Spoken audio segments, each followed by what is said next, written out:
Facebook লাইভত 1 ঘণ্টা মই কৈছোঁ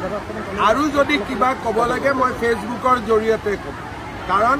সাংবাদিকসকলৰ আগত কথা ক'লে সিলেক্টেড পৰ্চন এটা কাটি তুলি দিয়ে ফলত দেশত বেয়া পৰিৱেশো সৃষ্টি হ'ব পাৰে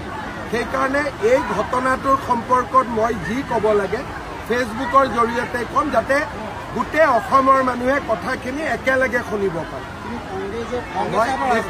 মই একোৱে নকওঁ এই বিষয়ত আপোনালোকক ক'ব লাগিলে আপোনালোকে সোধা প্ৰশ্নখিনি মই বুজি ল'ম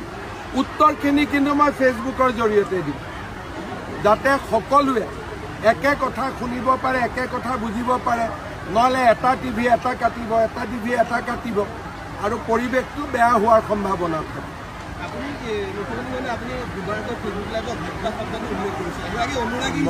মই যি ফেচবুক লাইভত মই যি কৈছোঁ সেইটোৱে আৰু এইটোৰো উত্তৰ যদি কিবা দিব লাগে মই ফেচবুক লাইভতে দিম ঠিক আছে নহয় বিশ্বাস নহয় আপুনি যিটো কাটিব বেলেগ টিভিয়েটো বেলেগ কাটিব দেশৰ জটিল পৰিৱেশত কমিউনিকেশ্যনৰ ছিষ্টেমটো বেলেগ হ'ব লাগে ৰাইজৰ লগত ডাইৰেক্ট হ'ব লাগে দেশত যেতিয়া জটিল পৰিৱেশ থাকে মুখ্যমন্ত্ৰীয়ে ৰাইজৰ লগত ডাইৰেক্ট কথা পাতিব লাগে মাধ্যমৰ জৰিয়তে কথা পাতিলে এটা শব্দও যদি AI জৰিয়তে ড্ৰপ কৰি দিয়ে কি হ'ব পাৰে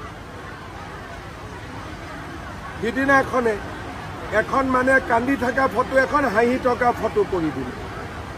সেইকাৰণে যেতিয়া দেশৰ পৰিৱেশ জটিল হয় তেতিয়া ৰাইজৰ লগত ডাইৰেক্টলি কথা পাতিলে ৰাইজ সন্তুষ্ট হয়